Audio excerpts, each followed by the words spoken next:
Bon, bonsoir. Le générique est passé, donc je pense que ça veut dire qu'on est parti. Bonsoir à tous. Je voulais vous présenter le président du PRN, Monsieur Zidi, qui est président du groupe Archimède. Bonjour. Et Sébastien Zekeni, qui a eu la chance de faire le tour du monde des accélérateurs, qui est parti aux US et en Inde et en Chine dernièrement pour vous expliquer ce que c'est qu'un accélérateur. Et l'accélérateur, on va essayer d'expliquer le concept. C'est quelque chose d'assez nouveau qui est né aux États-Unis il y a quelques années et qu'on va essayer de répliquer en France avec la complicité bien volontiers de la BPI et de Bercy. Alors, un accélérateur, qu'est-ce que c'est ? J'espère que ce sont les bons slides. Voilà, un accélérateur, c'est d'abord quelque chose qui va repérer les pépites qualifiées d'hypercroissance. C'est-à-dire les sociétés qui sont capables, ça s'affiche bien sur les slides, ouais. Les sociétés qui sont capables de faire ce qu'on appelle les hypercroissances. Et pour faire plaisir à notre partenaire Deloitte, le gagnant d'hypercroissance et du Fast 50 Deloitte 2012, c'était Criteo, quelqu'un que vous connaissez sûrement déjà et que vous utilisez peut-être déjà. Et Criteo, en fait, a fait 179 000% de croissance sur les 5 dernières années de sa qualification et de son accréditation, ce qui veut dire qu'en fait, il faisait 1790 fois le chiffre d'affaires qu'il faisait il y a 5 ans. C'est qu'en 5 ans, le gars a multiplié par 1790 son chiffre d'affaires. C'est ça ce qu'on appelle une hypercroissance. Et il y a quelques boîtes en France qui sont capables de le faire. Il y a quelques boîtes aux États-Unis. Vous connaissez Amazon, vous connaissez Uber, Airbnb, on va en parler. Mais en France, on a également quelques champions. Il y a Free qui existe et qui veut dumper le marché américain. Il y a venteprivée.com. Venteprivée.com, c'est un peu comme OVH en région. Ça n'existait pas il y a 10 ans. Ça fait déjà 250 millions d'euros pour OVH. Et venteprivée.com fait 1,3 milliard en moins de 10 ans, fait 1600 salariés. Et ils sont promis à faire 4 milliards assez rapidement et de dépasser la Redoute en termes de chiffre d'affaires dans les 3 ans qui arrivent. La Redoute fait 4 milliards d'euros de chiffre d'affaires pour information.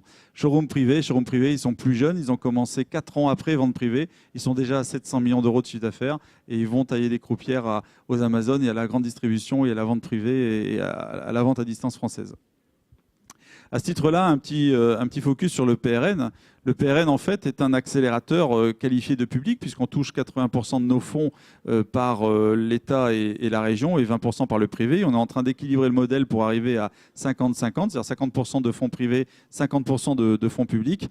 Et aujourd'hui, en fait, on est assez content d'avoir dépassé les 100 startups accompagnées au financement de la croissance, ce qui fait du PRN le premier accélérateur du financement de la croissance en région.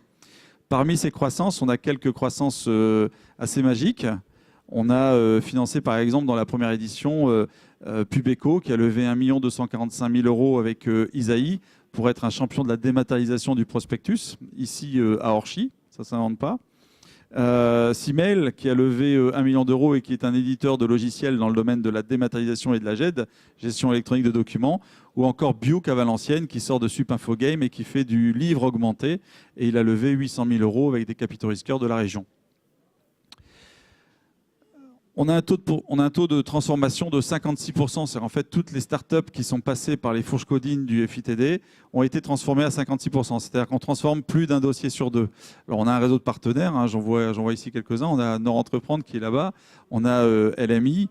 On a également les Finorpa, les IRD qui sont des partenaires régionaux, mais on invite aussi des capitaux risqueurs de France entière et de Paris qui permettent d'aller chercher des fonds, comme on les a vus tout à l'heure, notamment les 1 million d'euros ou les 1 million 3. On a levé aussi 2 millions d'euros pour Addictiz, 8 millions d'euros pour Delph-Mems et OVH, à lui tout seul, par un pool bancaire, a levé 150 millions d'euros. Ce qui veut dire qu'en fait, en région, on a la masse critique pour accompagner les startups. On a les effets pépites ou les effets de génie qu'on peut avoir sur n'importe quel autre territoire en Europe ou sur n'importe quel autre territoire aux États-Unis. En revanche, on ne fabrique pas assez de champions. Là, je vais parler en reprenant la phrase de mon président, c'est que le PRN existe depuis 2006. On a été financé en 2009 et on a commencé à exercer à partir de 2010.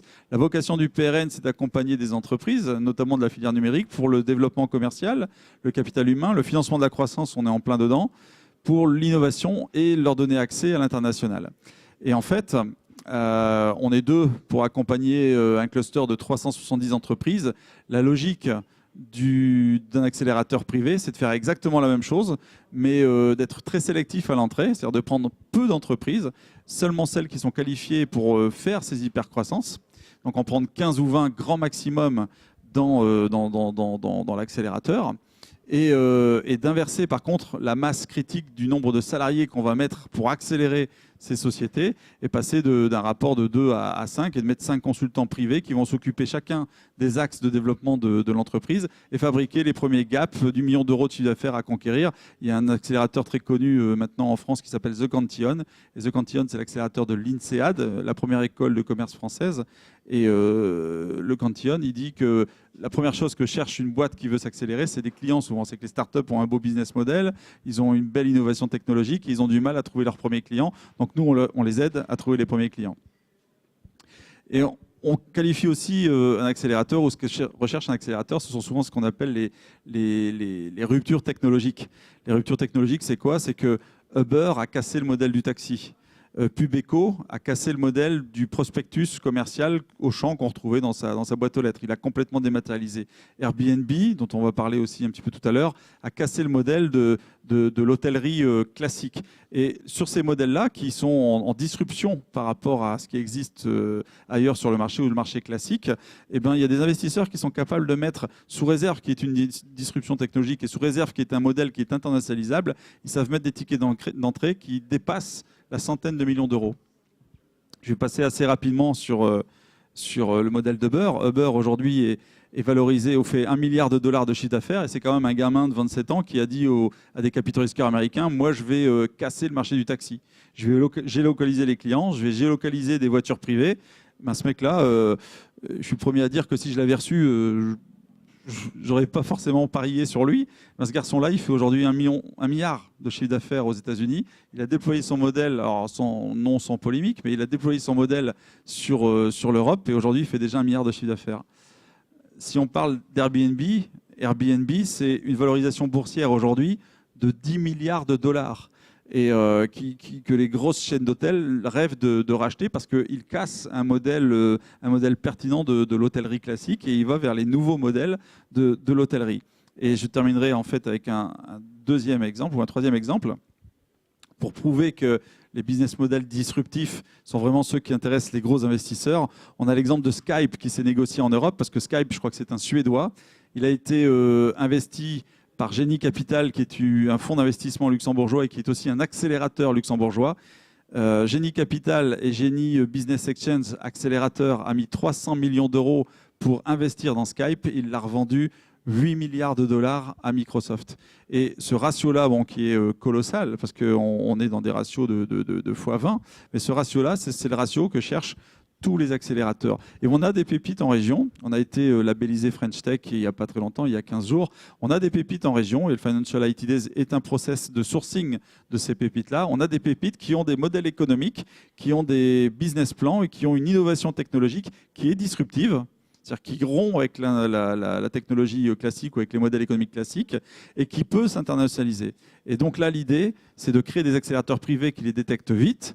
Et la BPI, la Banque publique d'investissement, est prête à investir à 1 pour 1 auprès d'accélérateurs privés pour fabriquer les champions français. Et c'est ça, un accélérateur. Et pour mieux comprendre ce que c'était qu'un accélérateur, on est allé faire un petit tour du monde. Enfin, c'est pas moi qui y suis allé, hein, c'est Seb à côté. Et Seb a fait un petit tour du monde aux US d'abord, en Inde et en Chine après. Et il va vous expliquer tout ça. Merci. Bonsoir à tous. Effectivement, dans le cadre d'une mission, moi j'ai repris un MBA et j'ai proposé une mission au PRN de visiter un petit tour du monde. Je suis moi-même créateur d'entreprise et effectivement la passion d'entreprendre. J'ai voulu allier la possibilité de voyager et de comprendre un petit peu comment était structurée la croissance des entrepreneurs et des entreprises à travers le monde et des différents usages. Alors effectivement, ce dont je me suis rendu compte, c'est à travers 3 voyages, mais dans lesquels on a beaucoup bougé, c'est qu'il y avait plusieurs stades de la croissance au moment de la création de l'entreprise. Il y avait effectivement les structures de coworking qu'on trouve ici en France et dans le Nord, qui peuvent être assimilées à des modèles d'hôtels d'entreprise. Globalement, après, je vous détaillerai quelques modèles un peu plus j'allais dire waouh ou disruptif par rapport au modèle classique qu'on peut connaître. Il y a effectivement ces structures d'incubateurs où, en plus de la partie hôtel d'entreprise, on va évidemment passer par une partie service. Et il y a ce qui intéresse beaucoup et qui fait couler beaucoup d'encre sur la région. Le next step, c'est évidemment cette structure d'accélération. Cette structure d'accélération qui se positionne finalement et qui couvre, j'allais dire, quasiment les deux premières parties et qui va jusqu'au fonds d'investissement, puisque le leverage de l'accélérateur, c'est la sortie via des fonds d'investissement. Et donc c'est ce business model-là qui nous intéresse, dont on va parler. On va passer rapidement, notamment sur un business model comme WeWork. WeWork, vous trouvez ça, il y a une douzaine d'implantations maintenant dans le monde. C'est un peu, j'allais dire, l'espace de coworking aménagé où on crée vraiment une âme. Il faut savoir que les différents modèles qu'on a pu voir par rapport aux modèles qu'on trouve en France sont un peu aseptisés ici dans le Nord. Plus on va à l'international, plus on va dans des modèles spécialisés. Donc effectivement, WeWork, c'est un modèle de coworking. Par contre, il y fait bon vivre, et c'est le cas de le dire, ça donne envie. Donc ça, c'est vraiment le coworking.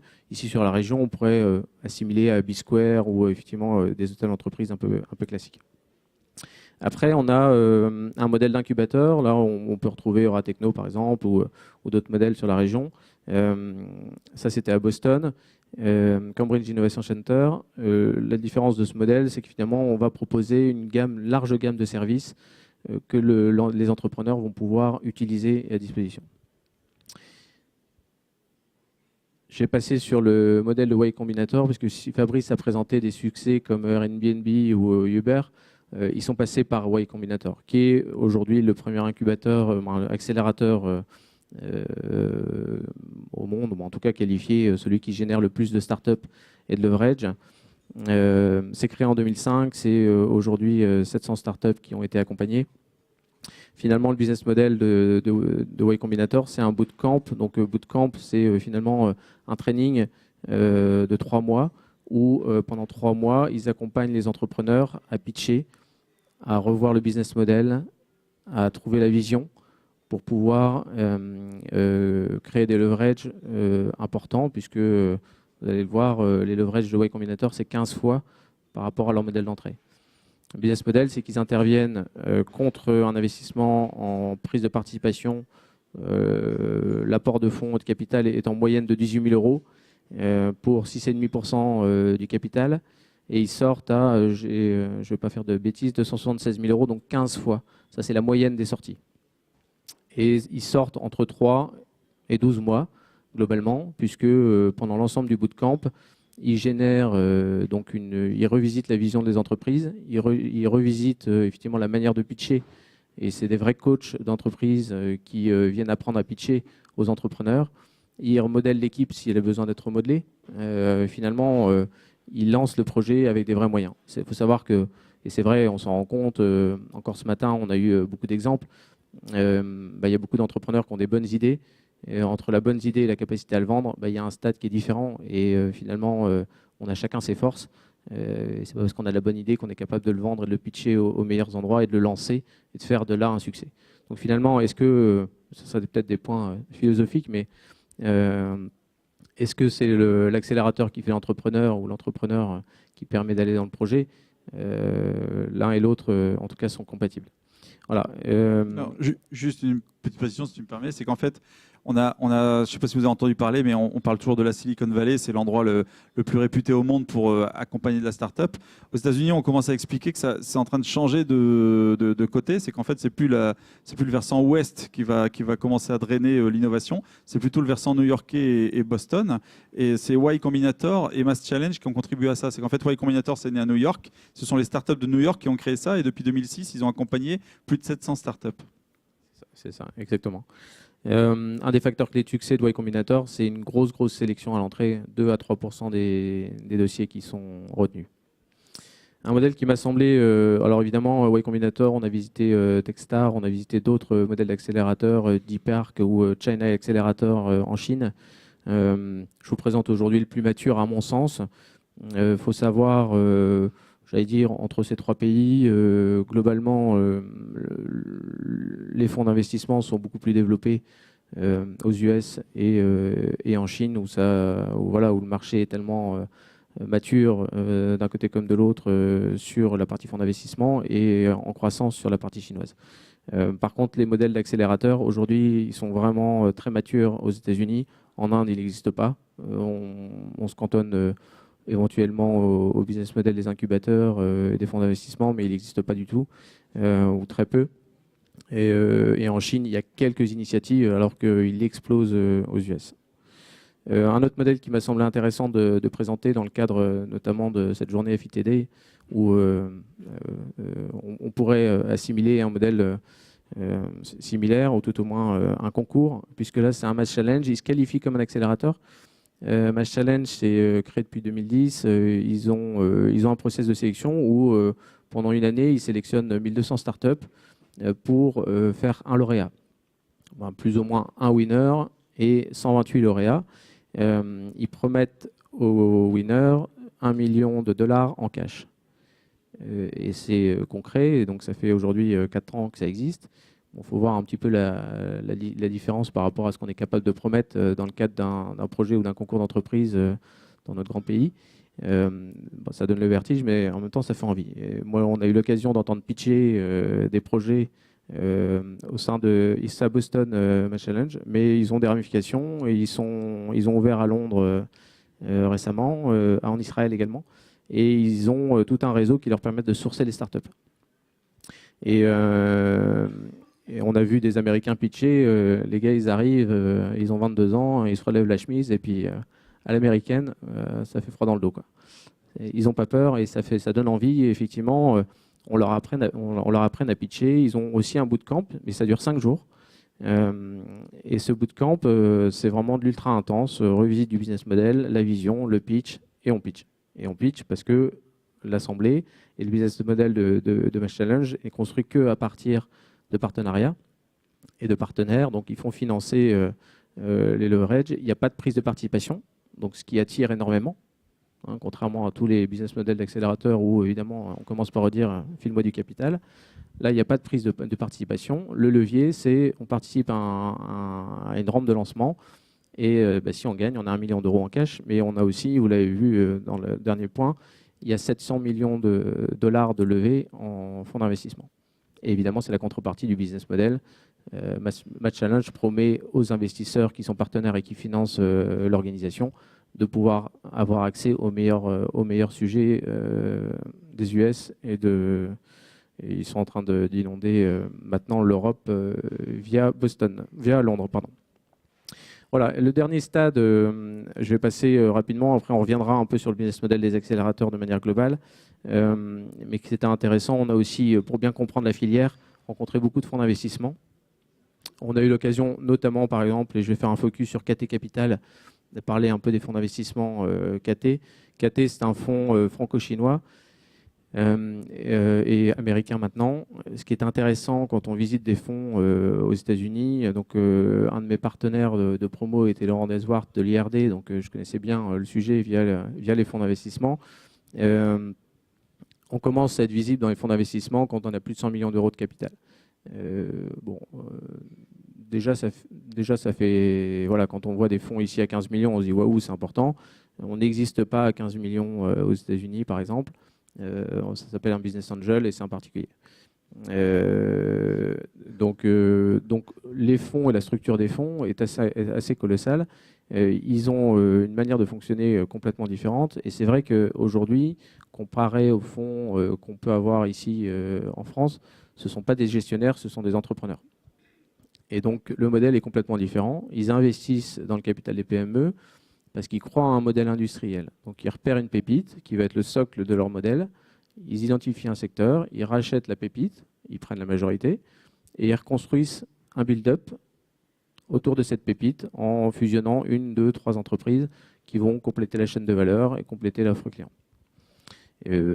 C'est de l'industrialisation de croissance et d'entreprise, c'est assez incroyable. Donc finalement, notre panel de fonds d'investissement qu'on a pu rencontrer, contrairement à ce qu'on peut voir, c'est que ce n'est pas des fonds d'investissement généralistes, ils sont hyper spécialisés par filière ou par promesse de valeur ajoutée. voilà, on en a visité d'autres. Je pourrais répondre à différentes questions là-dessus si vous êtes intéressé. Je vais revenir un peu sur le business model de l'accélérateur et la manière dont il fonctionne de manière globale. C'est vrai que par rapport à ce qu'on peut en entendre, hein, après je ferai peut-être un petit focus sur ce qui est en train de se passer en région et comment on assimile le business model d'accélérateur ici, nous, au sein des organismes de la région. Mais globalement, donc il y a une première phase qui est hyper sélective où on fait beaucoup de sélections, on fait un audit complet, un audit stratégique, on redéfinit la vision et les leverages qui est possible sur le business model via évidemment un réseau de coachs et d'experts qui disent OK, on met l'entrepreneur au milieu de la table et puis on va creuser sur les compétences distinctives, sur les facteurs clés de succès sur le marché pour proposer un business model innovant. Une fois que la vision est redéfinie, je ne vois plus du tout mes slides, et que l'innovation, le financement est défini, bon, finalement le business plan, on va accompagner via ce bootcamp du mentorship, du training, et finalement, ce qu'on fait peu ici, parce qu'on n'a pas l'habitude, et puis peut-être qu'on n'est pas habitué à ça avec un peu trop de pudeur, c'est qu'on forme les entrepreneurs. Globalement, aujourd'hui, un entrepreneur, il se dit je suis chef d'entreprise, mais il est chef d'entreprise, sa grande qualité, c'est d'avoir osé. C'est d'avoir osé entreprendre. Mais globalement, ça ne veut pas dire qu'il sait tout faire et qu'il saura manager l'ensemble des critères nécessaires à faire grandir son entreprise. Aux États-Unis, en tout cas les Américains, sont tout à fait humbles par rapport à ça. Ils considèrent qu'ils ont l'idée, mais qu'ils n'ont pas l'ensemble des compétences. Donc ils se forment et ils se font accompagner par des gens qui sont plus compétents qu'eux pour faire de l'international, faire de la croissance, faire du financement. Et compléter l'équipe.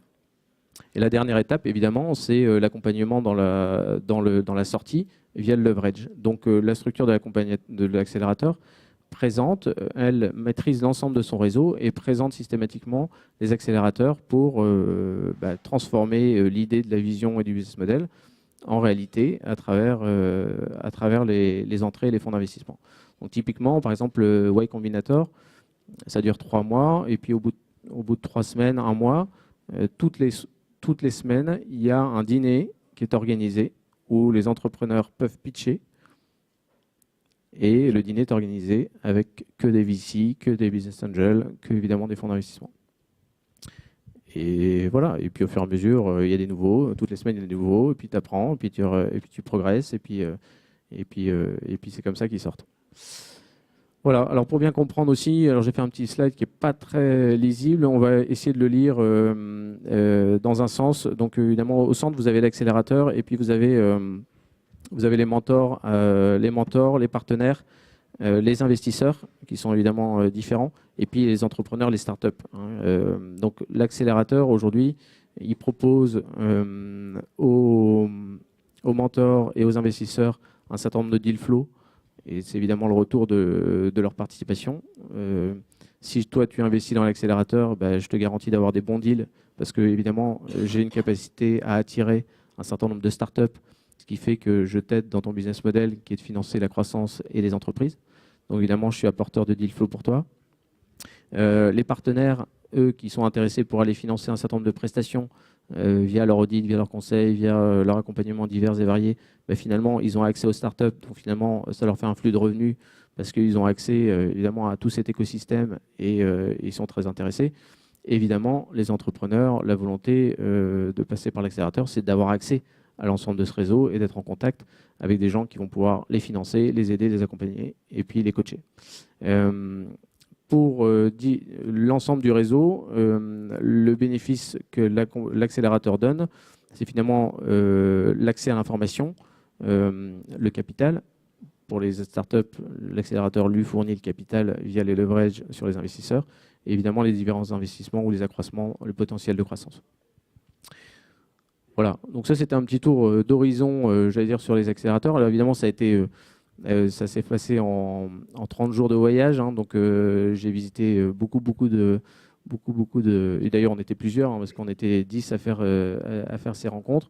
Donc j'ai beaucoup de matière si certains sont intéressés pour avoir le fruit de nos épopées, de notre épopée. Merci Seb. En fait, c'est toujours intéressant de voir un petit peu l'expérience des autres pour essayer de voir ce qui est vraiment transportable et qui est la notion d'interculturel peut jouer. Moi, je vais juste vous faire un petit retour d'expérience d'un entrepreneur qu'au bout de 20 ans, il s'est dit, qu'est-ce qui m'a manqué en 20 ans pour être un champion mondial? Là, comme vous voyez, en fait, les 5 axes de PRN que Fabrice et moi et tous les acteurs vraiment de PRN, on a essayé de faire en ordre un peu structuré. Chaque axe, on va dire, on l'a fait à notre façon.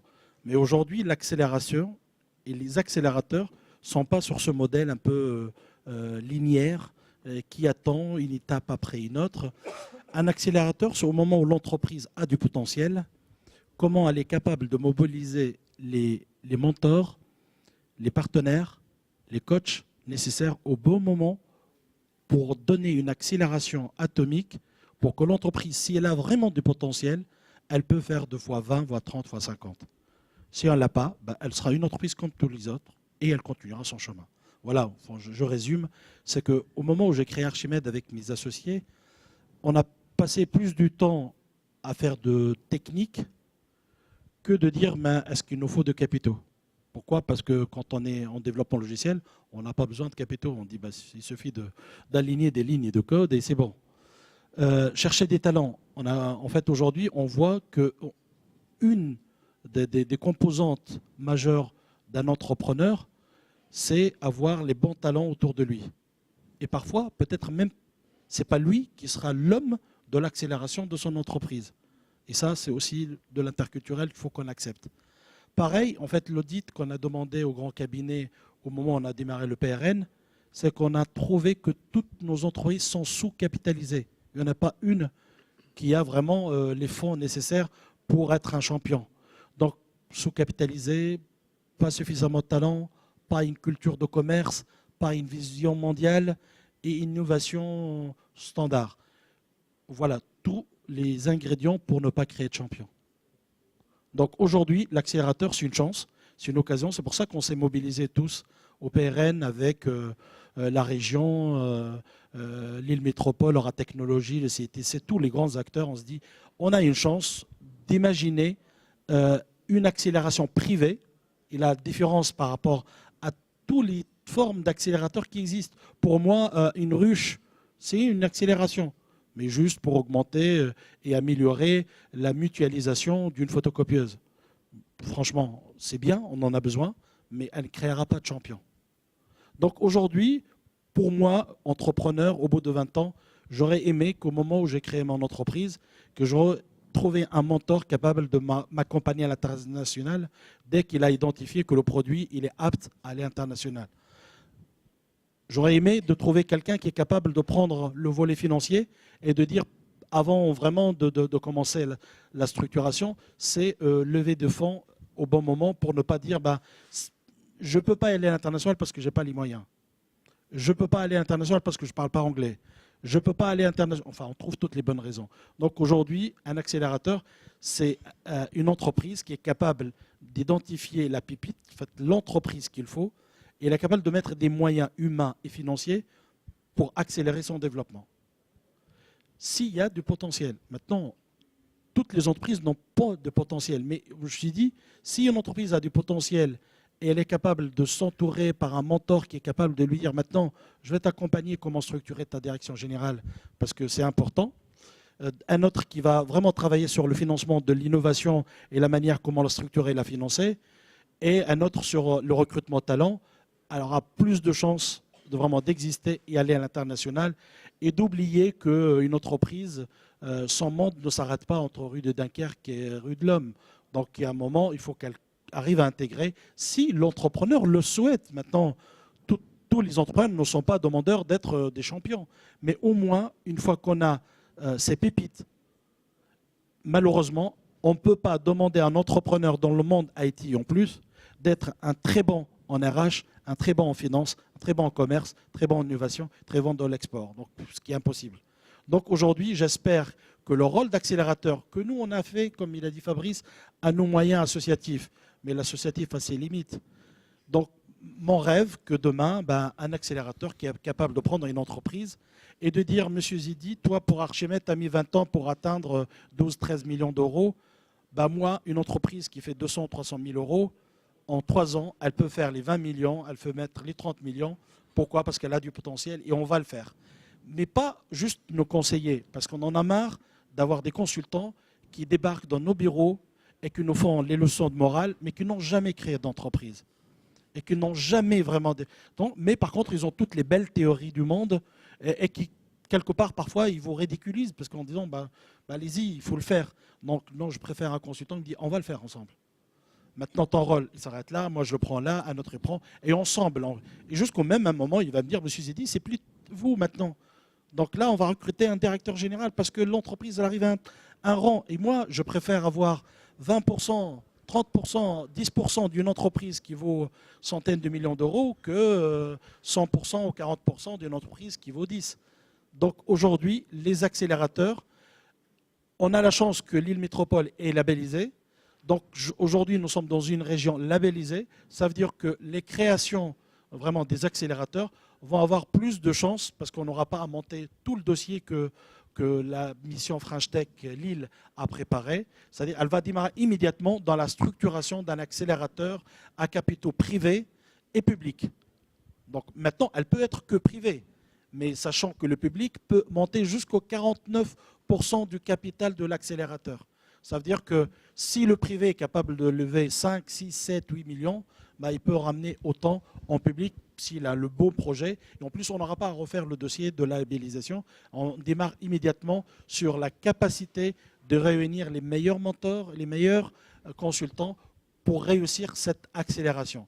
L'accélération, c'est la chance pour notre filière numérique de région Nord-Pas-de-Calais de créer des champions. Voilà, si je veux le résumer, j'espère que grâce à des accélérateurs, comme le roi Merlin va faire le sien sur le bricolage, la maison, c'est-à-dire les belles entreprises, des pépites autour de création des applications à domicile, Noroto sur l'automobile, on espère qu'on aura des accélérateurs sur le e-commerce, des accélérateurs sur des thématiques ou des accélérateurs simplement pour lever de fonds et accélérer et accompagner les entrepreneurs. Voilà ce que je peux. Ça résume un petit peu notre vision associative de pôle régional numérique et la ramener vers un monde beaucoup plus professionnel avec plus de moyens humains et financiers. Et pour compléter ce que dit Vangie, en fait, quand on a créé le pôle régional numérique, effectivement, on a fait travailler des consultants, notamment on a fait travailler Deloitte pour la partie business model, le modèle économique.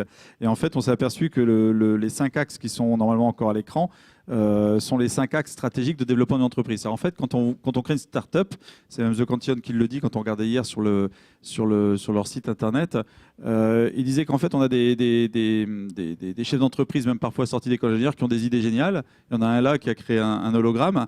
Par contre, sa première difficulté, ce sera de trouver le premier client. Un accélérateur est là pour trouver le client. C'est le développement commercial. Une fois qu'il a trouvé le client, il faut staffer la boîte de manière à répondre au client. C'est-à-dire qu'il faut trouver les compétences pour staffer la boîte et de manière à monter en charge avec la demande du client. Et une fois que vous avez ça, il faut financer la croissance. C'est-à-dire qu'il faut financer votre croissance. C'est le principal difficulté. C'est pour ça qu'on a créé le Financial IT Test, parce que comme le disait Mongy, le premier constat qu'on a vérifié, c'est que nous, créer une start-up avec 8 000 € de capital, c'est assez facile. Vous prenez 2 000 € de Food, Friends and Family Money, vous prenez 2 000 € de papa-maman, 2 000 € de fonds de poche et vous mangez des nouilles pendant 4 mois et vous aurez créé votre start-up. Le problème, c'est que trouver un client par rapport à votre innovation technologique, ça devient compliqué. Staffer la boîte, c'est compliqué. Financer une croissance, lever des fonds pour continuer à gérer l'exponentiel de croissance, c'est compliqué. Continuer à innover, on a l'impression, on pisse de lignes de code à longueur de journée, donc on a l'impression d'être innovant, mais est-ce qu'on l'est vraiment à l'usage international? Je ne sais pas. Et sur la partie internationale, est-ce que j'ai des leviers qui me permettent d'adresser un marché mondial? Sûrement pas. Tout ça, comme disait Mongy, on n'a pas toutes ou Sébastien. Un entrepreneur, la première qualité, c'est d'avoir osé, mais il n'a pas toutes ces qualités-là. C'est pas un super DAF, c'est pas un super directeur innovation, c'est pas un super directeur commercial. Il n'a pas toutes ces qualités-là. Il faut l'entourer de toutes ces qualités-là pour créer. Ce que fait un accélérateur, c'est ni plus ni moins qu'avoir une masse critique au départ. L'idée, c'est de former des entrepreneurs. Donc l'idée, c'est, on manque pas d'entrepreneurs contrairement à ce qu'on croit en France. C'est que je crois que la France, elle affiche plus d'entrepreneurs que l'Allemagne et l'Angleterre. L'idée d'un accélérateur, c'est de dire, on prend des entrepreneurs, on en prend 1000 au départ. Ça, c'est les slides du Cantillon. On en prend 1000 au départ, créer des entreprises IT. Ces 1000 entrepreneurs peuvent créer 400 projets.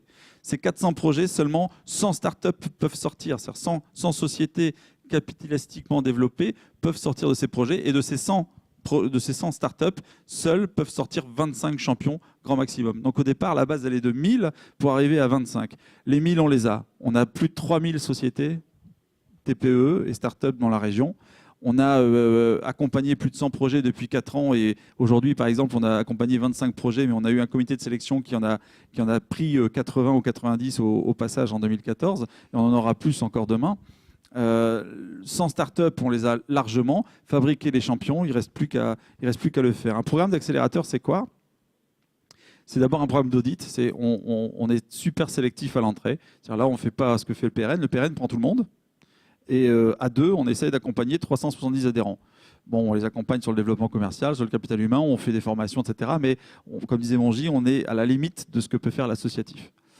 Il faut passer au privé avec des fonds et des leviers privés pour accélérer et fabriquer des champions. Donc on les audite au départ, on est super sélectif, on ne prend pas tout le monde, on prend que des mecs qui ont une capacité d'hypercroissance et des porteurs de projets, c'est-à-dire des dirigeants d'entreprise qui veulent porter ces valeurs-là. Il faut sentir le projet, mais il faut sentir le bonhomme aussi. On les accompagne dans un training, dans un coaching. On les accompagne pendant 6 mois pour structurer leur business model, leur business plan, trouver leurs premiers clients, staffer la boîte, financer leur croissance. Alors l'accélérateur, en fait, on finance la croissance en prenant 6% du capital. Ça, c'est le modèle de Y Combinator, mais il y a plein d'autres modèles. On peut prendre 3, on peut prendre 10, on peut prendre moins. L'idée d'un accélérateur, c'est pas de rester au capital de l'accéléré, c'est de pouvoir sortir dans 2 ans, dans 3 ans, une fois qu'on lui a fait passer en 2 ans le gap du 1, 2, 5 millions d'euros de chiffre d'affaires sur une bonne idée ou sur un bon projet. Et ensuite, on l'accompagne sur l'international parce qu'on a un réseau, parce on développe un réseau avec des écoles de commerce, avec des entrepreneurs. Quand je parlais tout à l'heure de Génie Capital, il est connu pour avoir vendu Skype. Il est aussi connu pour avoir racheté les équipes de Formule 1 Lotus. Les équipes de Formule 1 Lotus, ce n'est pas simplement un kiff de gamins qui voulaient se racheter des bagnoles de course et faire des circuits. C'est parce que les écuries de Formule 1 Lotus servent à faire le business de l'accélération des boîtes qu'il a capitalisées. Et Skype, il l'a vendu à Microsoft sur un circuit automobile à Abu Dhabi. Et les paddocks des écuries de Formule 1 deviennent un outil d'accélération et de revente. C'est un outil de réseau à haut niveau. Et aujourd'hui, en fait, Génie Capital gère non seulement ses propres fonds suite à la vente de Skype, gère les intérêts d'Amazon, de Skype, de Microsoft, d'Apple et de Zynga en Europe, mais il gère aussi les fonds souverains du Luxembourg, c'est l'espèce de BPI luxembourgeoise, et il gère 4 à 8 fonds souverains internationaux pour développer du business en Europe, avec une notion d'accélérateur. Et voilà, et pour terminer là-dessus, et après on va laisser les questions arriver s'il y en a, les maîtres mots d'un accélérateur, c'est accompagnement, coaching, mentorat, développement, réseau, financement et ouverture à l'international, parce que je le disais tout à l'heure dans une conférence, je crois, où la croissance en France, elle est flat, donc créer une start-up et espérer progresser dans un pays qui a une croissance flat pour l'instant, c'est un petit peu compliqué. La croissance, il faut aller la chercher très vite à l'international, donc le PRN commence des choses là-dessus aussi. Et simplement pour présenter, alors c'est en avant-première, mais voilà, le PRN va créer l'Accélératech en 2015. L'Accélératech, c'est quoi? C'est juste le PRN puissance privée, le PRN capitalisé et un PRN qui va investir dans des boîtes avec un modèle économique très sélectif, comme j'ai expliqué, qui va être très sélectif à l'entrée. L'objectif étant de créer des champions, et il y en a parmi lesquels ont candidaté aujourd'hui.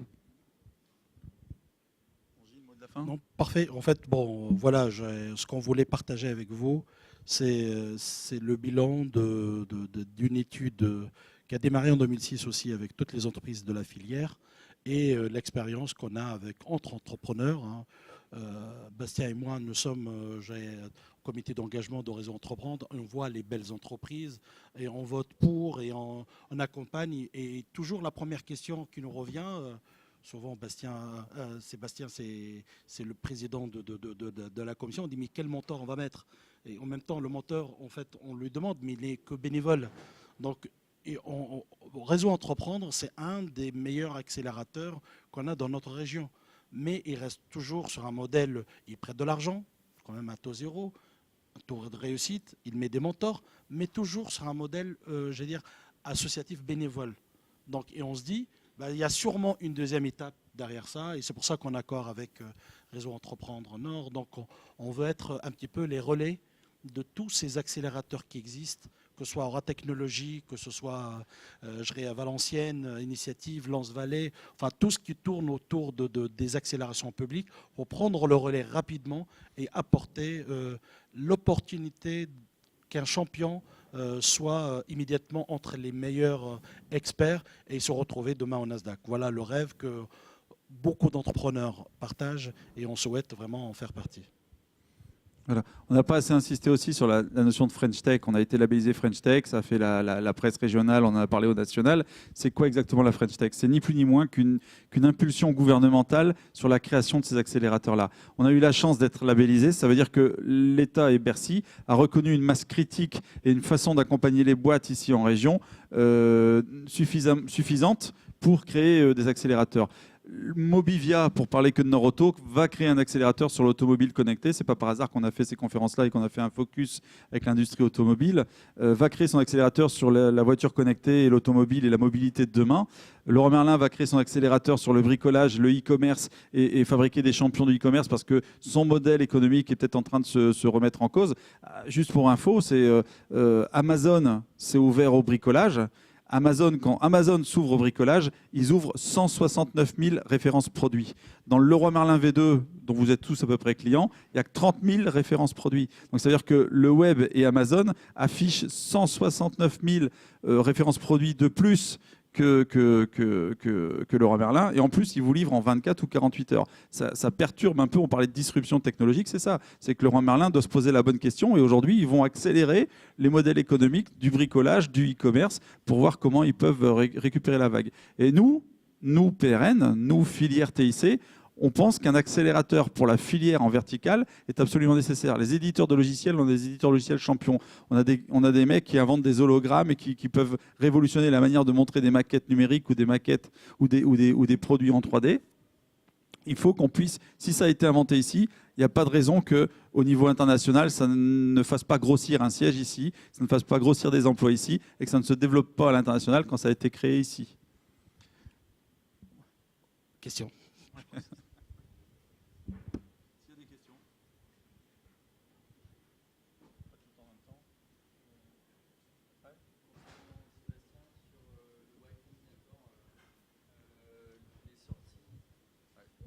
Concernant Sébastien, sur le Y Combinator, déjà c'est de quel pays le Y Combinator? Américain. Américain. Les sorties qui sont affichées sont assez impressionnantes à 15 fois. C'est au bout de combien d'années ça? C'est entre 3 et... globalement, c'est la moyenne des sorties. Donc Y Combinator, ça a maintenant une dizaine d'années. Hein. C'est quoi? C'était 2005, c'est ça. Donc c'est la moyenne des sorties depuis la création. Mais globalement, le range, il se fait au bout de 3 mois. Ils sont j'allais dire labellisés Y Combinator. Ils sont en mode sortie. Et donc de 3 mois à 18 mois, les belles sorties se font à ce moment-là, quoi. D'accord. 18 mois. Ok.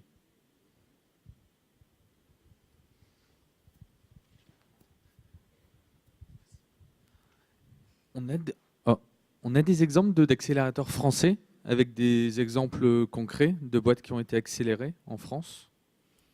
Oui, il y a des accélérateurs français. Alors, dans le Nord, il y a des initiatives. Il y a Sparkling qui est en train de se créer. Il y a effectivement les accélérateurs de Leroy Merlin. Il y a des structures qui sont en train de se créer. À Paris, c'est déjà beaucoup plus mature. Il y a 50 Partners, il y a l'accélérateur, tout simplement, qui est d'ailleurs une grosse partie financée par Oxylane, donc de la famille Leclerc. Et ils sont sur le business model de Y Combinator. Free est le premier acteur, Xavier Niel, qui est en train de créer, comment s'appelle son accélérateur, mais il est en train de créer l'école 42, qui est une école high-tech, mais surtout... tu dis? Ouais, alors c'est pas ça ce que je pense, mais il est en train de créer une friche industrielle sur laquelle il a... C'est les Halles Fraissinet. Les Halles Fraissinet, voilà, merci. Et effectivement, où il va composer l'ensemble de ces modèles, quoi. À titre perso, Niels, il a 800 participations dans les startups. l'accélérateur ne prend pas de fees sur leur accompagnement, ils ne prennent que de la prise de participation. Donc leur pari, c'est que la sortie, par exemple. Ils sont en train de sortir des pépites qu'on ne connaît pas encore nous, mais voilà, il y a quelques sorties qui sont en train de se faire. On attend du cahier des charges parce que pour les accélérateurs French Tech, il y aura un cahier des charges le 11 décembre qui va définir le périmètre et le contour d'un accélérateur. Mais en règle générale, un accélérateur ne peut pas vivre qu'avec ses prestations de services. Parce qu'à mon avis, il ne sera pas très compétitif. Par contre, a priori, toute la valeur ajoutée, d'après ce qu'on a compris de ce que Sébastien nous a présenté, c'est que sur la prise de participation et la valorisation et l'accélération qu'il est capable de faire. Donc la vraie valeur ajoutée, c'est dans la prise de participation, la sortie, s'il fait de x20, x30, x40, donc là, oui, il crée de la valeur. Donc ce qui correspond un petit peu au contrat clair, c'est-à-dire c'est un accélérateur. C'est normal, s'il ne crée pas d'accélération, il ne crée pas de valeur. Donc, peut-être il perd sa mise, mais normalement, c'est comment ramener x20, x30, x40. C'est là où on mesure la performance de l'accélérateur et la valeur ajoutée, la valeur qui est la valeur. Et une boîte qui a 1 an ou 20 ans, elle peut être accélérée? Ouais, peu importe, Ah oui, oui. Il n'y a pas de... Ah oui. En fait, c'est le bon moment. On va dire peut-être en amorçage, on peut dire qu'il n'y a pas d'accélération à créer parce que le produit n'est pas totalement fini. Après, si c'est là, comme a dit Fabrice, c'est-à-dire l'audit qui sera fait par les meilleurs mentors et consultants sont capables de dire c'est trop tôt ou trop tard. Genre, on peut imaginer, par exemple, une des contraintes que la French Tech va nous mettre, les entreprises à fort potentiel de croissance, ce n'est pas des entreprises qui dans 10, 15, 20 ans. Donc ça veut dire qu'on sera limité dans le temps et dans l'opportunité parce que les statistiques vont montrer que s'il y a accélération, elle sera faite dans les 2, 3 ou 5 premières années. Donc voilà. Parce qu'à tort, le gros réflexe de la BPI serait de dire mais le mec, il a eu 15 ans d'entreprise ou 20 ans d'entreprise, il a eu le temps 20 ans d'accélérer sa boîte, il ne l'a pas fait, donc pourquoi il commencerait maintenant? Mais c'est un faux problème, c'est parce qu'en fait, les produits n'existaient pas en France. Moi, je serais persuadé qu'un éditeur de logiciels qui a 15 ans d'existence, qui a saturé le marché français, qui est leader du marché français, avec une conquête internationale, peut devenir un leader mondial. Oui, et puis j'allais dire, en fonction aussi du dirigeant et de sa volonté à un moment donné de pouvoir changer de mindset, de se dire finalement j'étais dans un mindset où je voulais avoir une croissance régionale, maintenant j'ai envie de m'éclater et de retrouver finalement cet esprit pionnier de la création qu'on connaît bien quand les 2-3 premières années de la création où tout est beau, tout est émerveillement, tout est facile, on est en mode best effort, on ne compte pas ses heures et son investissement. C'est celui-là qui dynamise réellement. Et donc finalement, c'est ce que promet Y Combinator, c'est de remettre tout le monde en mode pionnier, en mode je crée, en mode j'interviens, j'ai pas peur de conquérir, j'ai pas peur d'être ambitieux. Et du coup, je me dote de moyens. Et effectivement, après, quand on a les financements et la structure, la vision qui va bien, il n'y a plus qu'à. Il n'y a plus qu'à. Juste un exemple d'accélération. En 2010, j'ai doublé mon chiffre d'affaires d'accélération. Et vous allez me dire comment? Par une croissance externe. Et j'ai jamais cru que je pourrais faire une croissance externe par une entreprise qui peut doubler. Mais tout simplement, un jour, j'ai eu le déclic par des experts qui m'ont prouvé que 1 plus 1 égale 3. C'est la seule question qu'il faut se poser. Le jour où tu trouves une cible qui était capable de créer de la valeur, c'est-à-dire que tu es capable de créer que 1 plus 1 font 3 et pas 2. Donc, tu trouveras les moyens. J'ai trouvé facilement les moyens de racheter mon concurrent qui a 35 ans de métier, mais qui arrive à un stade où il stagne. Donc, aujourd'hui, je suis content parce qu'en un an, j'ai compris par une action, j'étais accompagné par Deloitte et j'ai pu acheter mon concurrent grenoblois. Donc, voilà, c'est le genre d'expérience que peut-être chaque entreprise a une opportunité, va identifier la belle croissance qu'il peut faire. Ça peut être l'international, ça peut être la fusion, acquisition, ça peut être de joint venture. Bon, peu importe. Mais ce qui est important, c'est ne pas attendre trop longtemps pour viser une place mondiale.